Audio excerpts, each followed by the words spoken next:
I'm gonna live my Lahat ko sakit mo. Ano? Leukemia.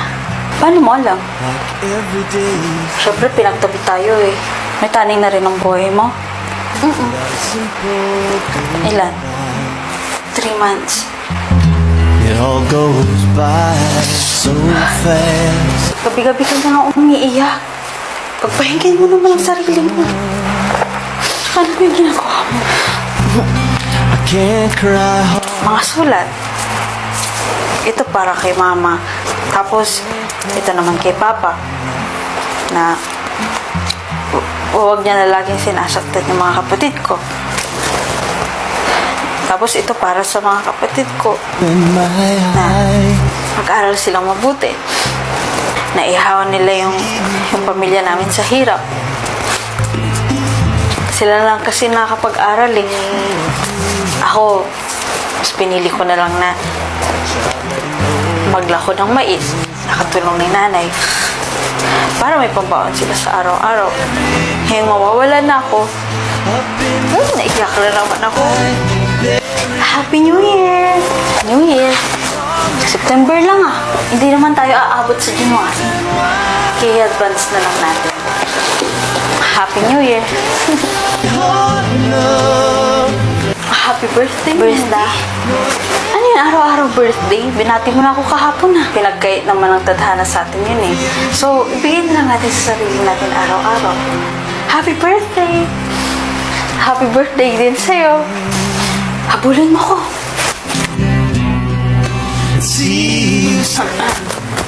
Okay, class. Good morning. Wait lang. Remains.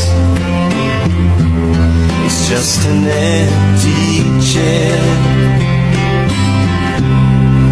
And now that you're gone,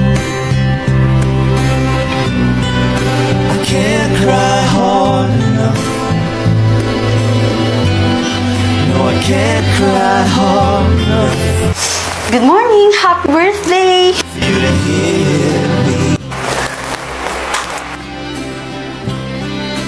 There it goes, up in the sky. There it goes, Nurse, clouds. ba't ako dito? Meron na rin ka para sa akin? Teka, nasaan si Sarah? Nasa kabilang room na ba siya napapagaling, nurse? No, I can't cry hard enough Siguro yung puntod niya. for you to hear. Hindi ko alam kung deserve ko lahat ng to. Deserve mong mabuhay, Minda. Di na ako masyadong nagpi-POV dahil may face-to-face class na kami. Pagdating ko ng bahay, naghilamos muna ako ng mukha gamit ang My Kojic. Ito pala ang gamit ko kaya wala akong masyadong pimples. Naging fan kasi ako ng My Kojic dahil bukod sa nakakaputi ito, nakakakinis din ito ng balat. So ito na naman tayo sa routine ko. Pagkatapos ng work ko sa school, mag-work naman ako as a live streamer sa gabi. Dahil sa buhay natin ngayon, hindi pwedeng iisa lang ang source of income natin. Kailangan dumiskarte pa rin tayo.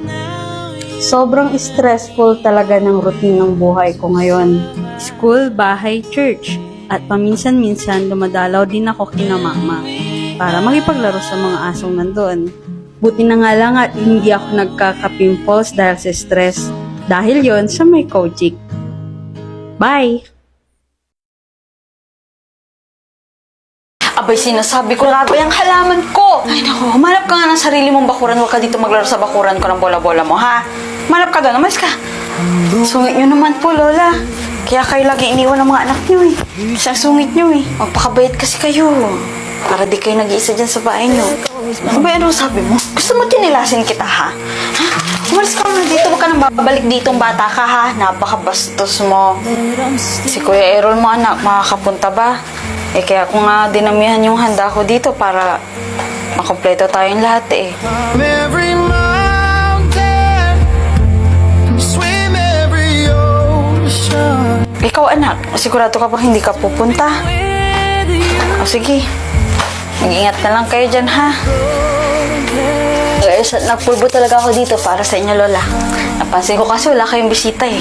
Ano, pansit, spaghetti. Ikaw na naman, kiriham. Sa susunod, kumatok ka muna ha. Hindi yung basta-basta ka na lang pumapasok dito. Kumatok ako, di mo lang narinig. Ma. Anak, dito lang ako para ibigay yung binabali niyo sa akin pera. Anak, halika. Marami akong niluto, marami akong inihanda para makakain tayo ng masarap. Halika, hindi na ako. Alis din naman po ako agad. I-take out mo na lang. I-take out mo na. Ito sandali lang ako, diba? Aalis na nga ako. Huwag niyo na nga pong pinipilit kung ano yung gusto niyo. Aalis na ako. Happy birthday na lang po. Climb every mountain and swim every ocean Dali, ano lang. just to be Ako bahala. with you. Alis, sandali. Ano? Kapitbahay ka lang namin, di ba? Marami akong alam na kwento tungkol kay Lola Elching. Gusto mo bang pakinggan? You are the reason. Ma? Ma, bakit hindi niyo sinabi agad na may tani na ang buhay ninyo? Ha? May tani? Opo. Sinabi ko ng batang kapitbahay natin. Pero huwag kayong mag-alala, ma, ha? Mula ngayon, dito na ako titira. Climb every mountain and swim every ocean just to be with you. Abay, Mare, matanong ko lang. Nasaan na yung batang palaboy dito? Yung palaging naglalaro ng bola-bola dyan sa tabi-tabi. You are the Ang alin, Mare. Sige, mamaya, daanan mo ko. Diyan lang naman bahay mo eh. Magpiperya tayo. Sige, bes. Daanan na lang kita. Sige, bye-bye. Ingat.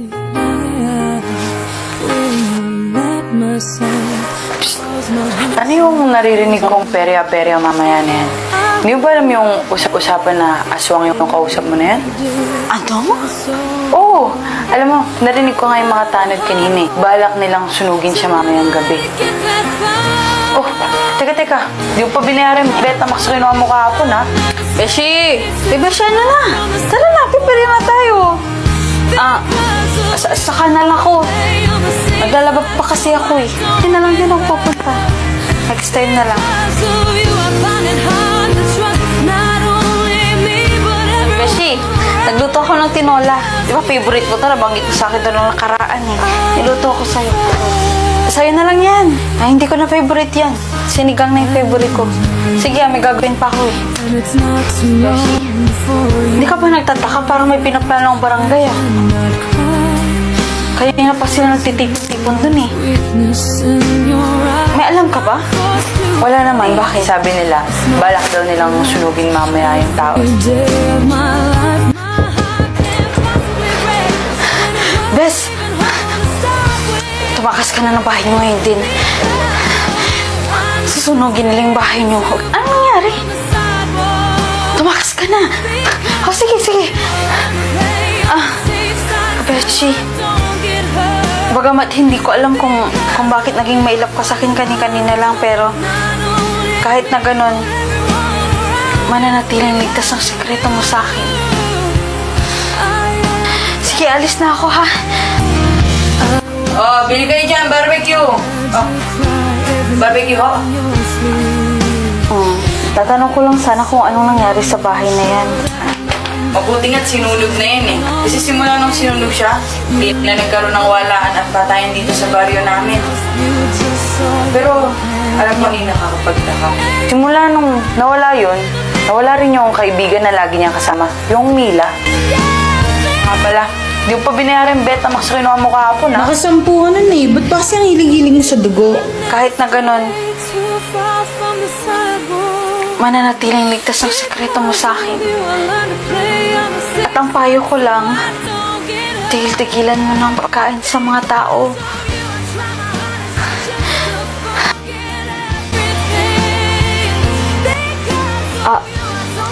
Sige ho. Salamat ho ah.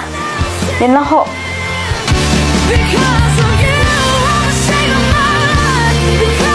Malapit na ang first quarter exam kaya pagdating ko ng bahay, gumawa muna ako ng PQ. Ang daming nagtatanong sa akin kung paano ko napagsasabay ang pagiging content creator tsaka pagtatrabaho sa DepEd.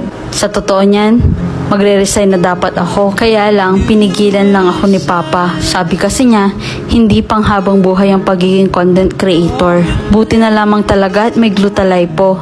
Naging part na ito ng daily routine ko kasi ito na yung naging stress reliever ko. Ito kasi yung nagpatanggal ng pagka-bloated ng tiyan ko. Kaya ngayon medyo nagpa-flat na ang tummy ko. Very healthy din siya kasi 12 in 1, lahat natural ingredients. And guess what? 10 sachet na siya sa halagang 350 pesos. Kaya sa mga kapwa ko DepEd teachers dyan, laban tayo para sa bata, para sa bayan.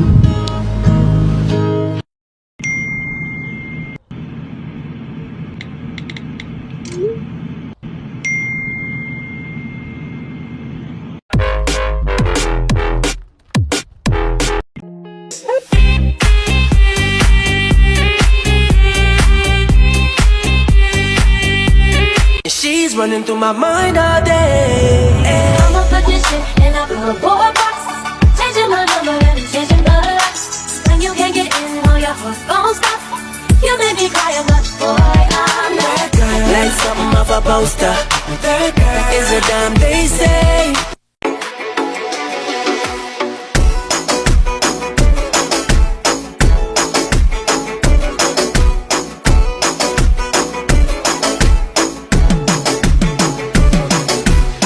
She's running through my mind all day. I'm a magician in a cardboard box, changing my number and changing the locks. When you can't get in, all your heart won't stop. You make me cry, but boy, I'm that girl. Like something off a poster. That girl is a dime, they say.